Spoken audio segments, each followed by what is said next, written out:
Hey, mom friends. Welcome to the Mom Mindset Podcast, where we talk all things mom life from A to Z. I'm your host, Rachel Benson. I'm a wife, a mom of 6, a grandma of 7, a real estate agent, and a life coach for moms. I've been through every age and stage of motherhood, and I've never met one I didn't like.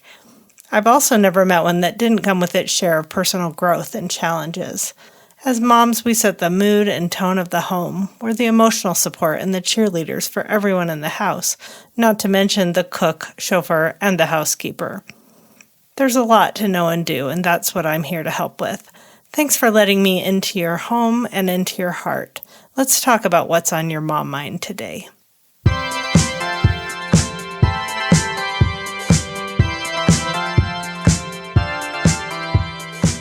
Hey moms, welcome to the show. I'm so glad you're here.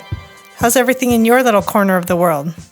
My little corner of the world is still snowing a lot, which is so fun. But I went to another little corner of the world last weekend, which is to say I went to Washington to visit my family. And of course, it's so beautiful there. But can I just tell you that the weather did not agree with me? Even though the temperature was exactly the same as here, I could not get warm for like the first 24 hours I was there. I was at one point sitting under 2 heavy blankets with my coat on in front of the fire trying to warm up. I guess just the humidity was so different. It affected me really differently. And what it really affects when I go there in winter is my sleep. I could sleep for like 12 hours a night and have been known to do so. The first day I was there for a not a very long trip, I slept for like 3 hours in the afternoon and I felt so bad. I was like, oh, I'm a stick in the mud. But I just could not help it. I just could not wake up. And all of that is leading into what I'm going to talk to you about today. We're talking all things mom life like we always do, A to Z. Today we're going to talk about E for energy again.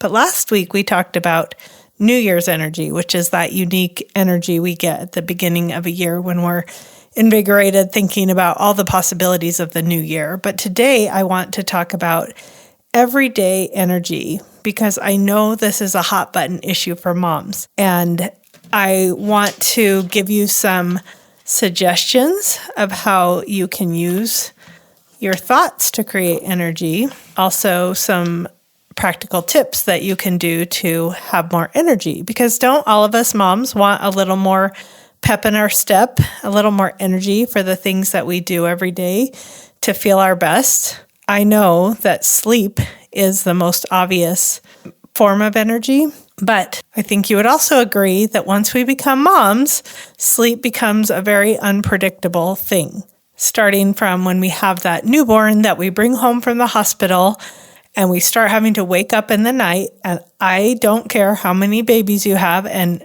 repeat that experience. It can be so hard every time. 6 babies, and I never got used to that newborn type of waking up. But it didn't end there, is what I found out after I had my first baby. It was like, oh, the baby's finally sleeping in longer stretches. Oh, guess what? The baby's getting a tooth. The baby's going through a growth spurt. The baby has an ear infection. Something would inevitably happen to keep changing their sleep schedule all through, those first couple of years. And then I don't know about your kids, but our first 3 kids for sure were, I guess, scared at night. And there were a lot of nights that we would end up with all 3 of them in our bed, which really affected our sleep again. And then fast forward to having teenagers, if you're in that stage of life.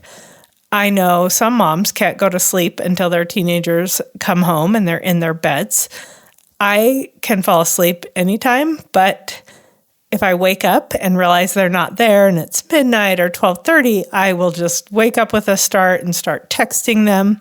They'll be like, I'll be home soon. I'm sure all you moms of teens know how this goes. Or maybe you have strict curfews and they're out past curfew and then you're upset. It suffices to say that all through the lifespan of raising children and our own lifespan, such as me in my 50s, with so many hormonal changes I've gone through the last few years, that has totally affected my sleep.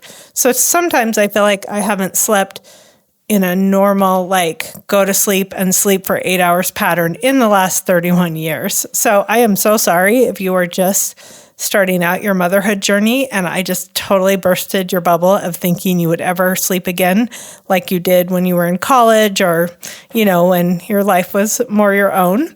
That hasn't been my experience. And I know that it varies wildly from some moms that are totally sleep deprived to some that have babies that sleep like a dream and they feel like they need to keep it to themselves because their other mom friends will be upset with them.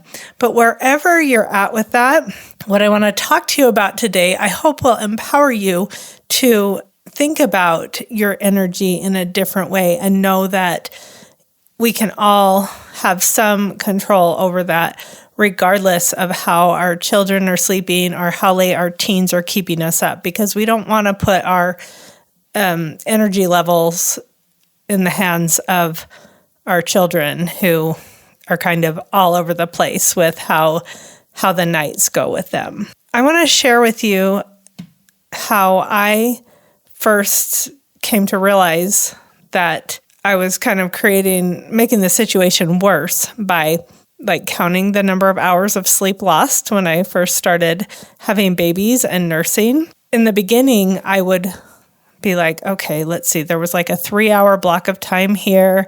Then I was up for an hour. Then I got the baby back to sleep. There was another hour. Then the baby was up for 2 hours and then back down for an hour. But then I had to get up with the other kids.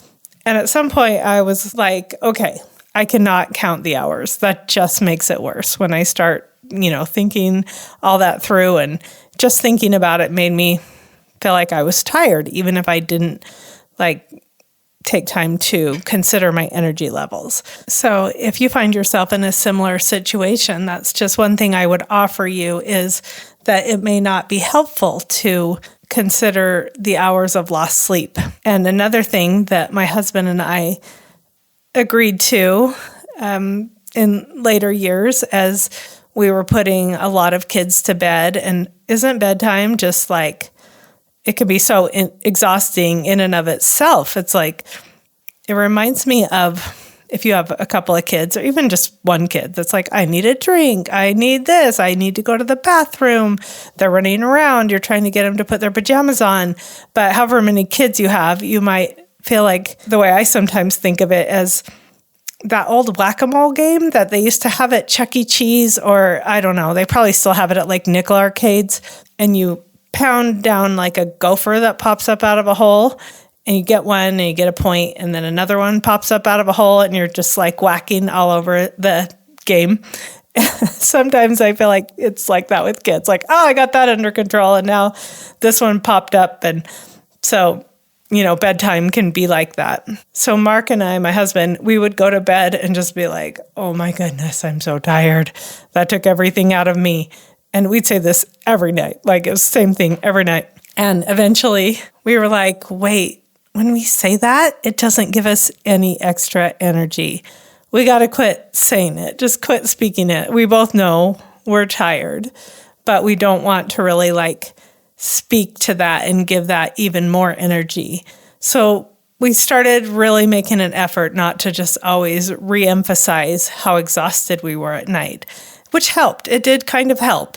That's not to say that we shouldn't acknowledge, the truth of what we're going through, but speaking words, speaking those sentences in our head does give them even more power to influence how we're feeling.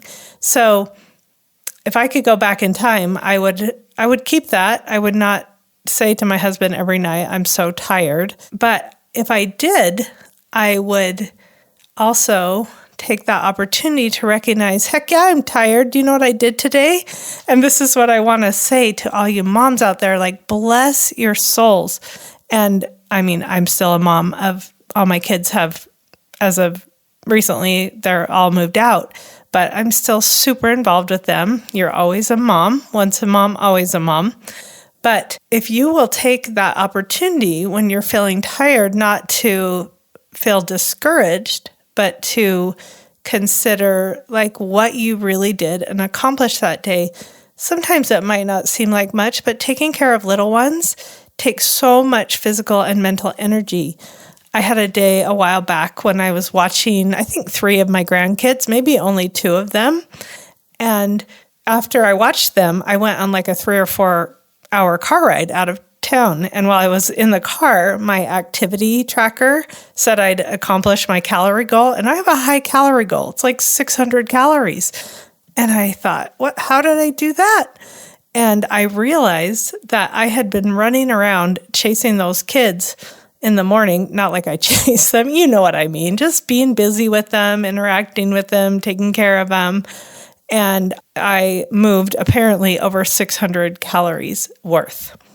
And so if you have a step counter, on your watch, if you have an activity tracker, just look at that and see how many steps you got, even if you didn't do any other exercise, and be like, yeah, it makes sense that I'm tired. I put in a good long day today, and that's work. And acknowledge, it's such a good opportunity to acknowledge our efforts at that point in the day. So give yourself some credit, give yourself some encouragement. That alone can help boost your energy levels. So along those lines, I want to dig in a little deeper to how our thoughts can create or deplete our energy. Now, energy has a physical component that is just due to our general health and how much sleep we did or didn't get, what we've been eating, our lifestyle factors. So there's that, but there's also a great deal of energy that we can gain or lose through how we're thinking about things. There are a lot of thoughts that we're thinking, and remember, our thoughts create our feelings. So there are thoughts that we can think that will very quickly lead to overwhelm, frustration, and discouragement, and those kinds of emotions that just take a little hit to our energy. Even something as simple as, I have so much to do, or I'm so busy, like those kind of things that we all say all the time, can lead us to feel overwhelmed. And I don't know about you, but overwhelm is one of my most energy depleting emotions.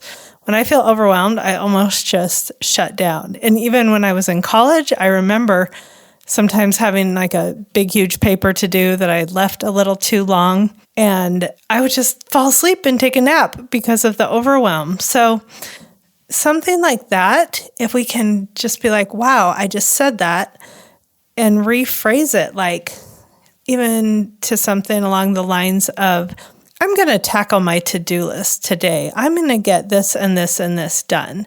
Or I'm going to do this with my kids. We're going to get out and go to the park, or something like that can create a little extra energy. And those little boosts to our energy can really add up.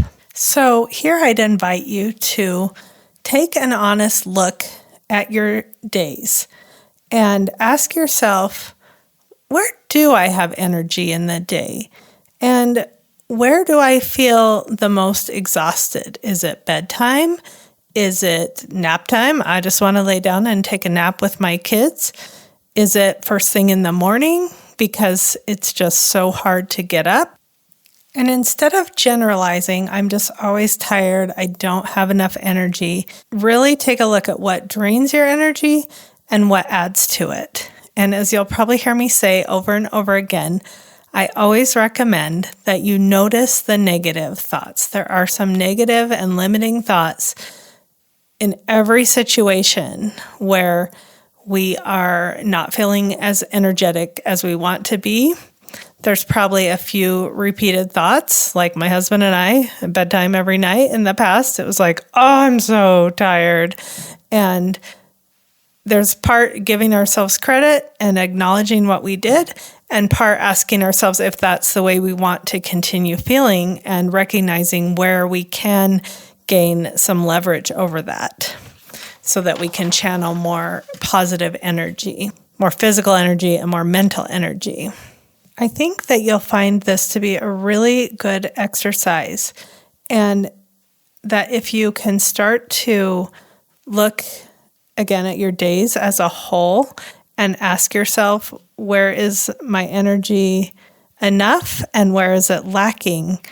And then consider how Maybe, do I just really honestly need an extra hour of sleep and try to get that in during the day instead of always fighting for it at night, which I think is what most of us do?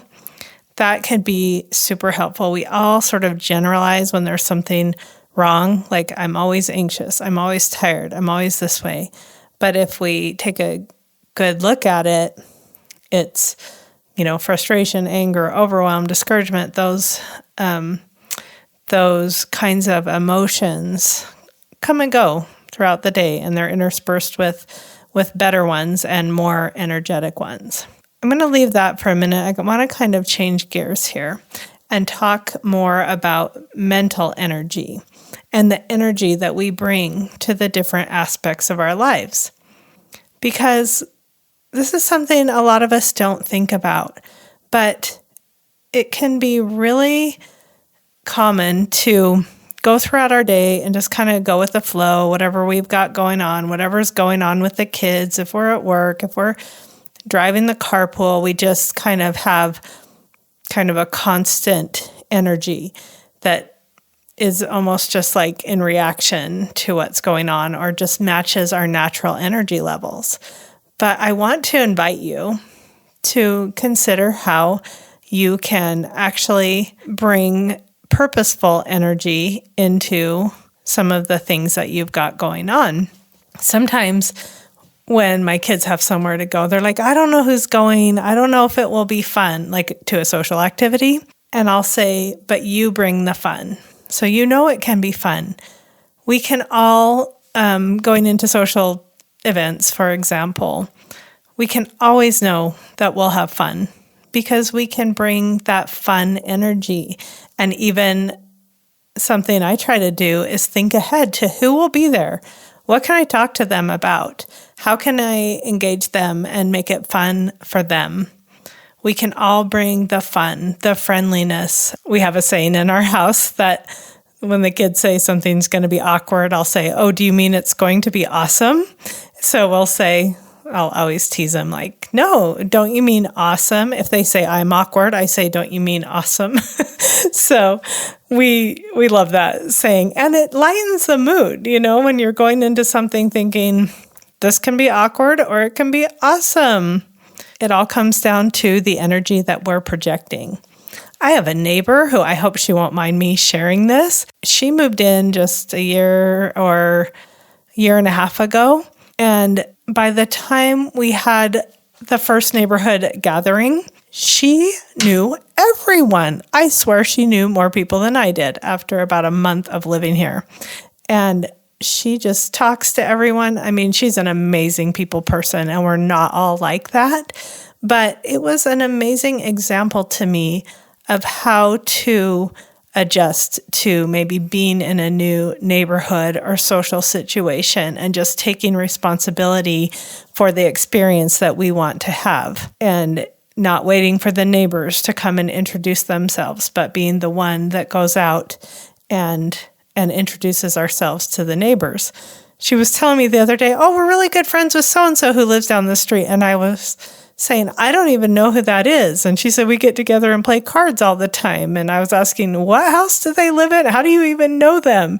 And she'll just talk to anyone she sees when she's out and about. And that's what I'm talking about. We can be so much more intentional about the energy that we bring to our lives and the experience that we're having. I'll just give one quick example, and then I want to give you a few tips for creating a little more physical energy along with your mental energy. We bring a certain energy into a room, into a space with us. Last weekend, I was going with my family to, I think it was called a pub or a saloon. And I don't drink, so I've really never been in bars or anything like that. It's probably the first time I'd been in a place, which I know that sounds so funny to so many people, but I was a little apprehensive going into it. And I'm the only one that's affected by the energy that I am carrying in here. And I was just like, I'm just going to relax and have fun and enjoy the band that we came to hear. Just kind of people watch and all that. And people were enjoying themselves. They were dancing. I mean, I don't know if in other situations, maybe people are drinking really heavy. I didn't experience anything like that. And even if I did, it's totally fine. It doesn't affect me.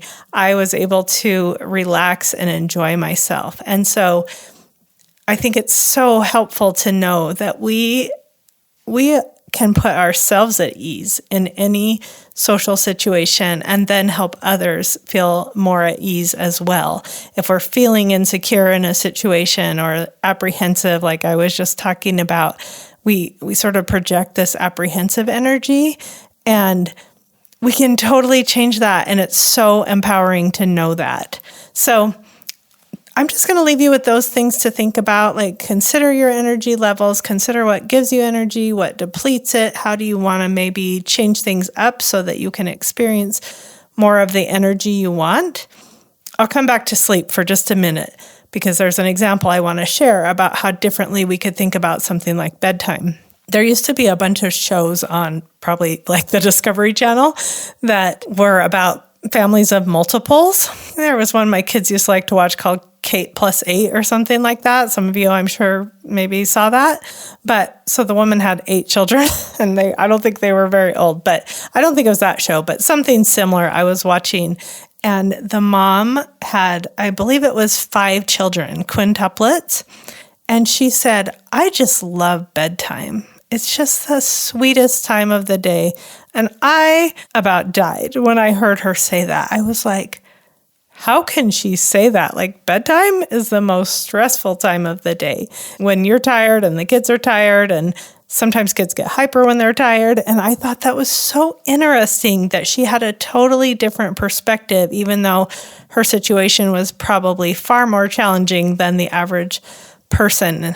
And so I took that and I was like, wow, how could I think about bedtime differently? So I'd invite you to just think about that. And I mean, she's better than most of us for sure, but that just shows you how a different thought and a different perspective can turn around a whole situation.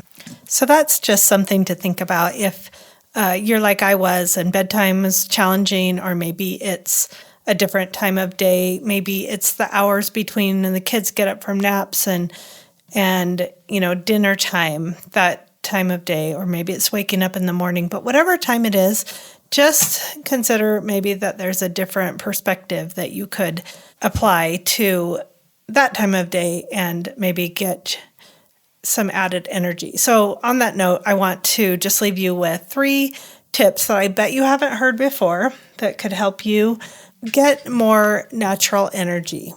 These are just really simple things that you can do, but they're things a lot of us don't think about. So my number 1 is always just going to be think energetic thoughts. There are thoughts, like I talked about earlier, that immediately deplete energy. If your thoughts are causing anger or frustration or overwhelm for you, those are the thoughts you want to look at and be like, okay, how can I look at this in a way that makes it more fun, more easy, simpler, that kind of thing, and more enjoyable? Even if it's bedtime, can you take a little different approach and change things up, something like that?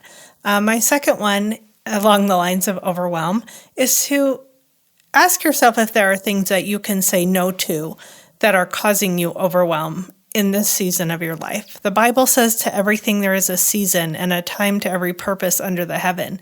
And when we are busy moms in various stages of motherhood, we maybe don't have time to be the PTA president or to volunteer for every opportunity that comes along that someone else wants us to do. And I know it's so easy for all of us to want to people please, to not want anyone to be mad at us, that kind of thing. And we just need to know that we can't do everything at once. And there will be a time and a season for anything that's important for us and our own personal life's work.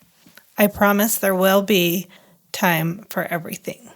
So my last tip for you today is to, when you go to bed, set the intention to sleep well and peacefully and wake up with enough energy, regardless of how much sleep you get, regardless of what happens with the kids, or in my case, the hormones and the night waking. You know, this might seem kind of like it wouldn't help or wouldn't work, but honestly, think about the difference between that and going to bed like, oh my gosh, I'm so stressed out. I'm so overwhelmed. I have so much to do tomorrow. I have so much on my mind. Like, that's not going to create a good night's sleep. That is going to probably cause, if you're like me, maybe you have recurring dreams when you're stressed out. I have some of those that I'm like, oh, that's coming from a lot of excess stress. I actually have dreams about snakes and water and sometimes roller coasters and crazy elevators when I have too much going on. So there's a little funny thing about me. But really, anytime we can set an intention, and it may take time to sink in, but I just say try this. Try a different thought when you go to bed and tell yourself it's going to be enough sleep, that you were built for this, that you can handle whatever comes, and that you will get enough sleep. And the one last thought I want to leave with you is that when you, as the mom, work on your mood and your energy levels and the energy that you bring into life, it is going to have a positive effect on your whole family without you having to say a word to them about their mood and their energy level and if they're tired or whatever they've got going on. So I hope that these suggestions will be helpful and easy for you to implement. And I really appreciate you being here and listening to the podcast. If you have liked what I've shared, please consider subscribing to the podcast and rating and reviewing it so other listeners can find it as well. And you can also go to my website, mom-mindset.com, and sign up for emails so that you will get updates on what I'm sharing on the podcast as well as any new posts to my blog. You can even go there and comment on the podcast and things that you liked or things that you learned and things that you'd like me to talk about in the future. Thanks so much for being here. I will talk to you next week. Hey Mama, if you enjoyed the ideas I share on my podcast, but you want some help applying them to your personal situation, I want to invite you to learn more about my coaching program, where I talk to moms on a personal basis through one-on-one coaching and group calls. We can talk about anything from the personal challenges that you're experiencing in marriage or motherhood to the goals and dreams that you have for yourself. To find out more and download a free copy of my ebook, Mom Mindset A to Z, visit mom-mindset.com. I'd love to see you there.